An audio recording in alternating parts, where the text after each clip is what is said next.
Setelah waktu selanjutnya diberikan kepada Kak Ellen. Silakan. Baik, terima kasih. Selamat pagi sahabat-sahabat doa semuanya. Ya, pada pagi hari ini seperti yang Olvin sudah share, saya mengambil judul Langkah yang Dinanti.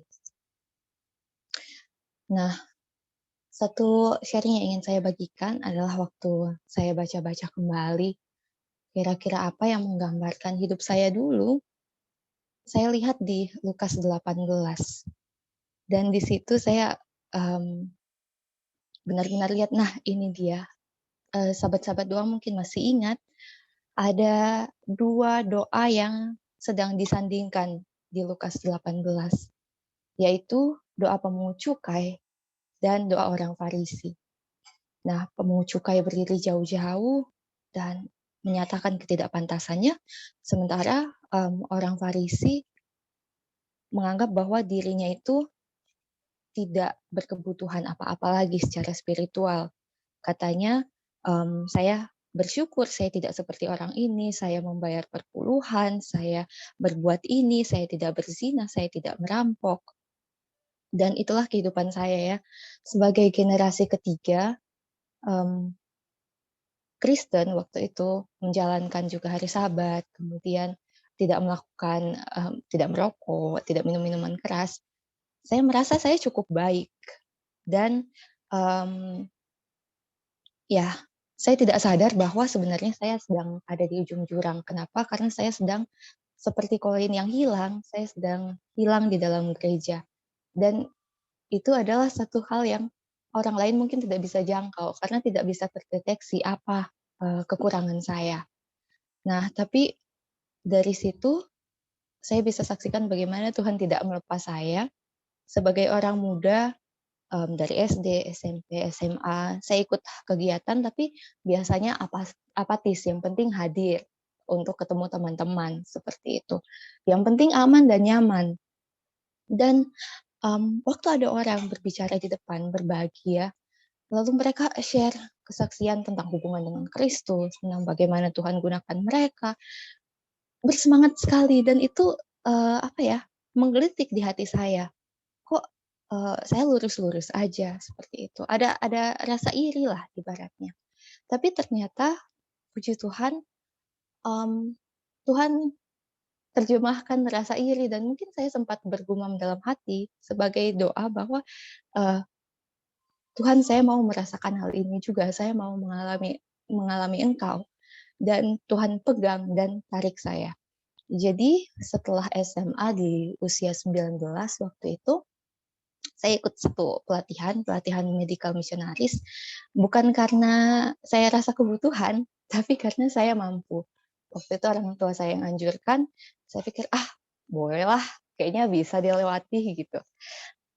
Dan disitulah mulai Tuhan bentuk sedikit demi sedikit, saya mulai kenal sedikit demi sedikit Tuhan itu seperti apa, dan Tuhan harus keluarkan saya, ibaratnya detox secara sosial, secara spiritual dari apa yang biasa saya lakukan, untuk saya lihat lagi, oh ternyata Tuhan mau terlibat dalam kehidupan-kehidupan saya. Ternyata kalau saya berdoa, ada jawaban-jawabannya dalam kehidupan-kehidupan saya, asal saya peka. Nah, itulah awal saya mengenal, Tuhan dan bagaimana Tuhan begitu setia menuntun.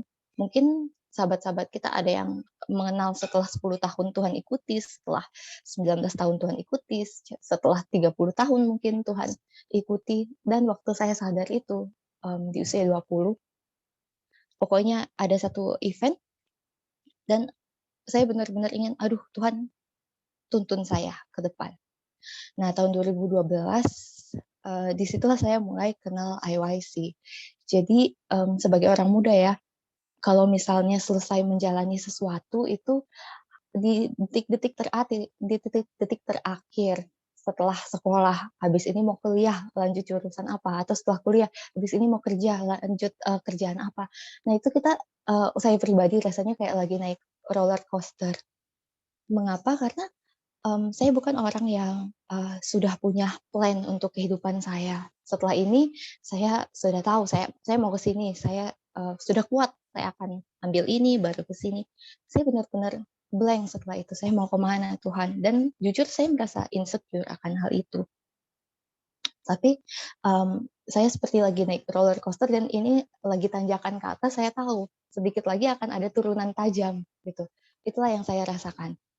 Kemudian tahun 2012 itu, kebetulan ayah saya ambil bagian di IYC, temanya Just a Passing Through, saya masih ingat banget. Kemudian saya ikut juga, sampai saya ikut sesi, workshop How to Know God's Will in Your Life.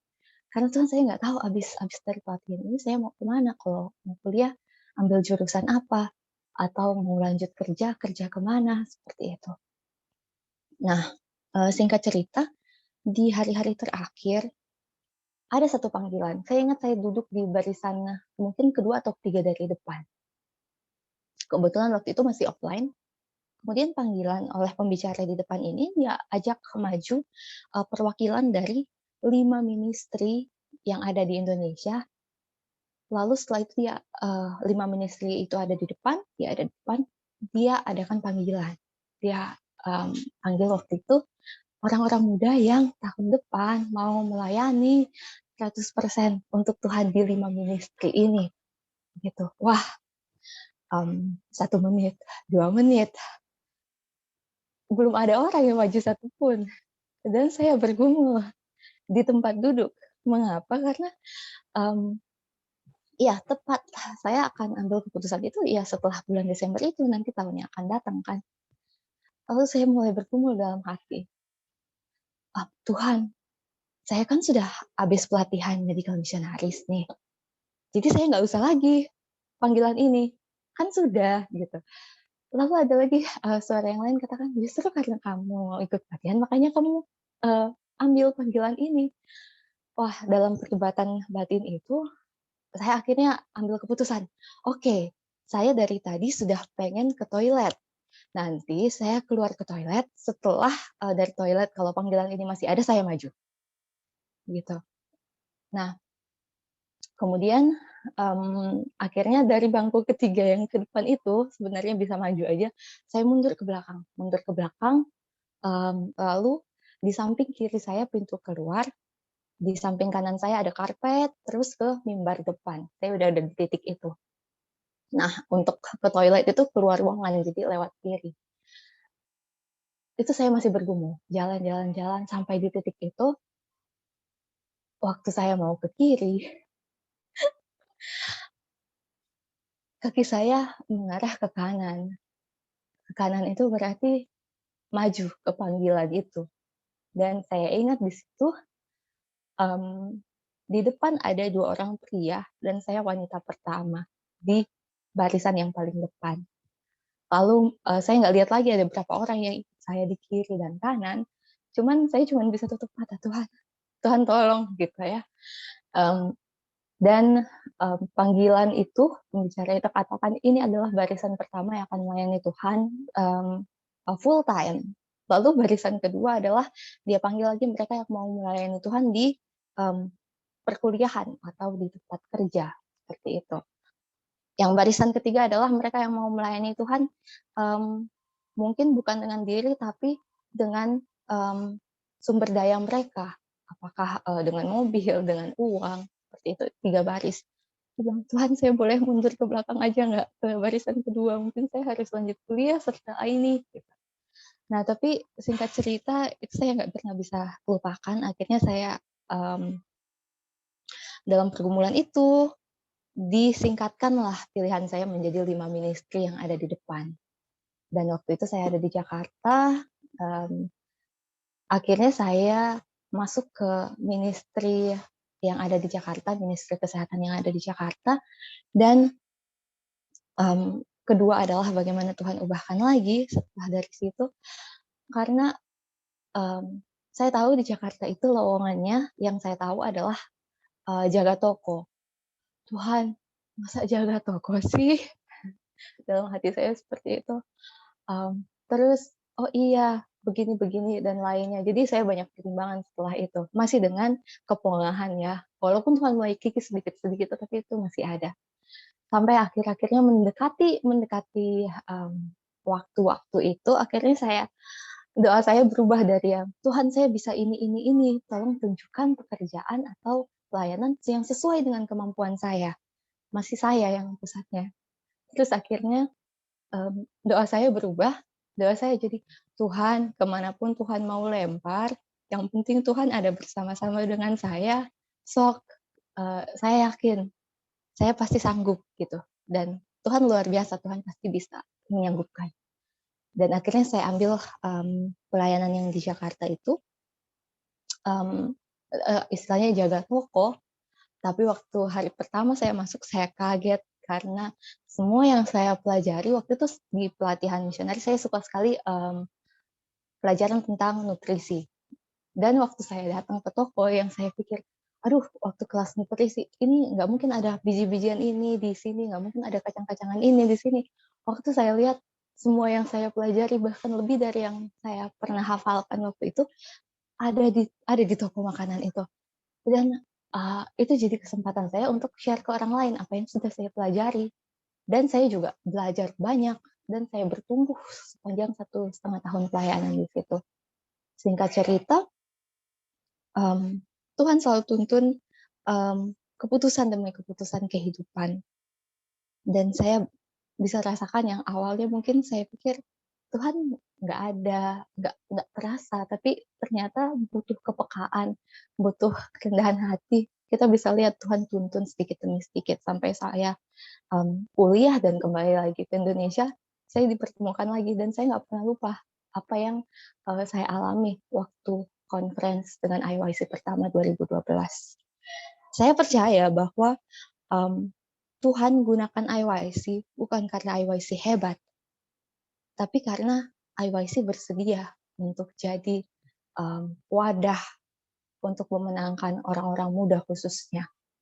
Dan saya juga percaya bukan karena saya hebat Tuhan panggil, tapi karena saya mengambil langkah, saya mau Tuhan gunakan, seperti itu dan Tuhan kikis.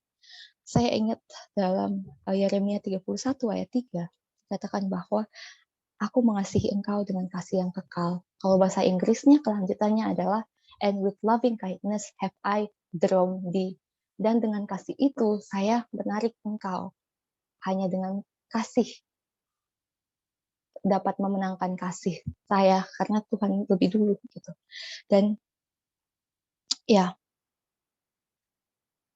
kita bisa lihat bahkan langkah-langkah kita ya, mungkin bukan langkah-langkah yang, besar, bukan langkah-langkah yang ekstrim, mungkin kita belum merasa kebutuhan yang besar akan Tuhan, kita rasa kita cukup dengan apa yang sudah dijalankan, tapi, mmm, kalau ada satu doa pun yang pernah kita ucapkan bahwa, "Tuhan saya ingin mengenal Engkau lebih, saya ingin mengalami Engkau lebih." Tuhan akan setia dengan doa itu.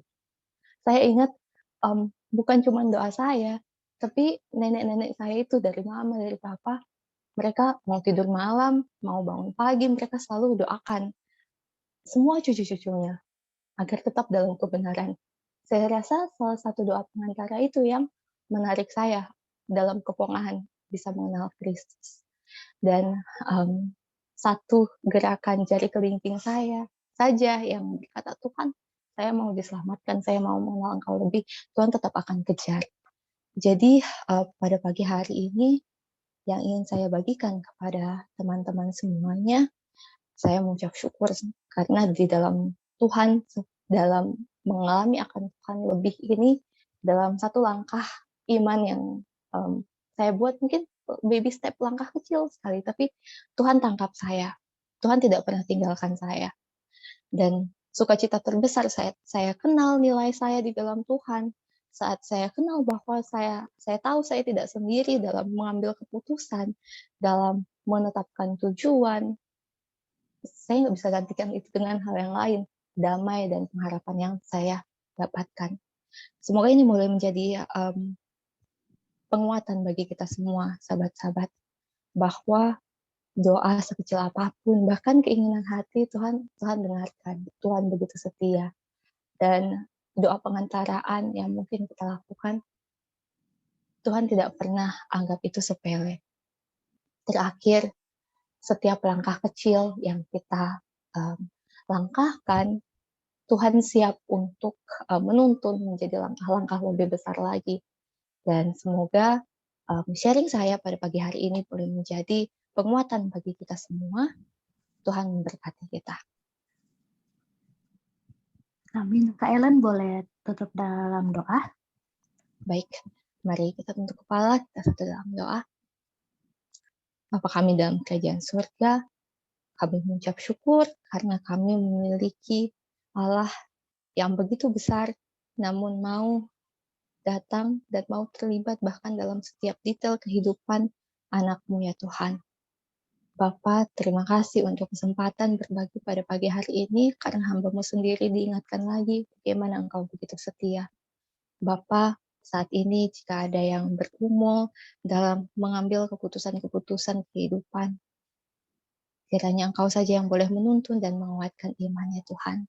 Dan kiranya semua yang mendengar pada pagi hari ini, yang hadir pada pagi hari ini, boleh melihat Engkau dan bukan hamba dalam kesaksian ini, dan ini boleh menguatkan iman dan pengharapan kami. Terima kasih Tuhan, dalam nama Yesus kami berdoa, amin.